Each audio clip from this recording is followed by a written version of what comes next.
La prima edizione del premio Ruggero Burgio 2025, realizzato con il patrocinio dell'Ufficio Beni Culturali dell'Arcidiocesi di Agrigento, è stato un evento seguito e apprezzato anche per il tema scelto, ovvero un patrimonio storico-culturale da vivere e custodire. Il premio, ospitato nella chiesa di San Luca, ha reso omaggio a Ruggero Burgio, primo signore del paese dopo la riconquista cristiana della Sicilia, battezzato da San Gerlando. L'iniziativa è stata promossa da Vito Ferrantelli, presidente dell'Associazione Museo della Ceramica di Burgio, e Antonio Sala, storico editorialista del Quotidiano Nazionale delle Libertà e presidente dell'Accademia San Nicolò. A selezionare i premiati è stata una giuria composta da autorevoli figure del panorama culturale. Un riconoscimento è stato assegnato anche alla nostra emittente. Tra i premiati, infatti, il direttore di TVA Arturo Cantella e la collega Margherita Trupiano. Oggi, nella meravigliosa cornice della chiesa di San Luca, diamo il battesimo ad una nuova importante iniziativa culturale, il premio Ruggero Burgio, un premio che richiama il nome del fondatore, del signore di Burgio, nonno di San Nicasio Burgio, nonché primo battezzato di Burgio da San Gerlando nella cattedrale di Sciacca.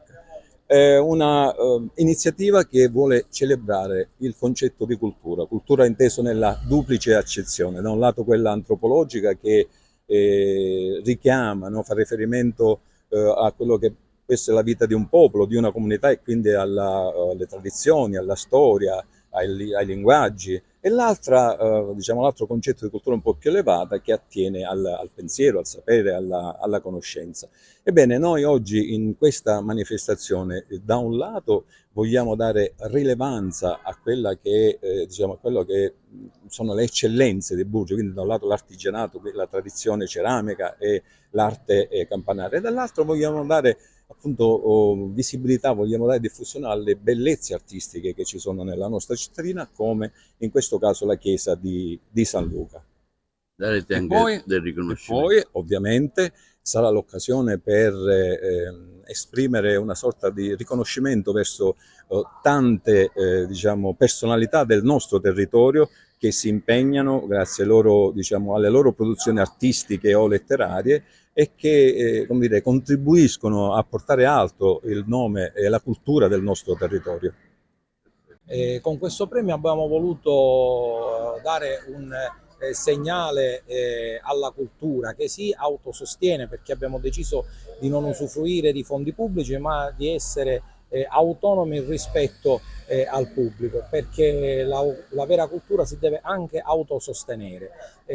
Con il premio Burgio premieremo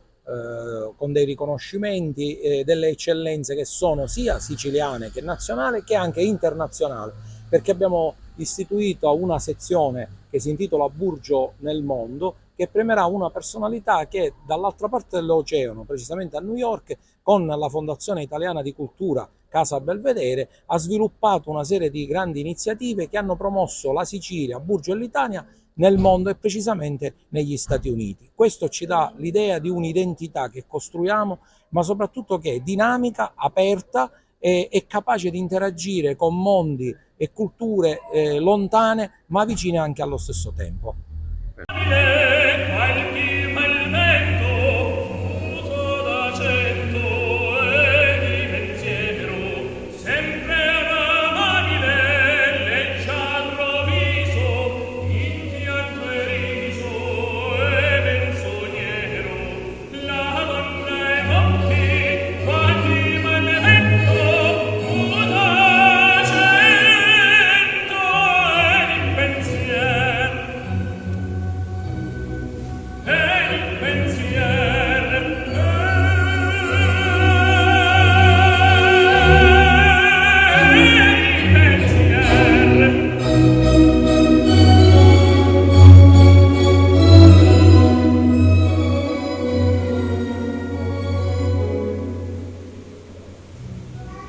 e sempre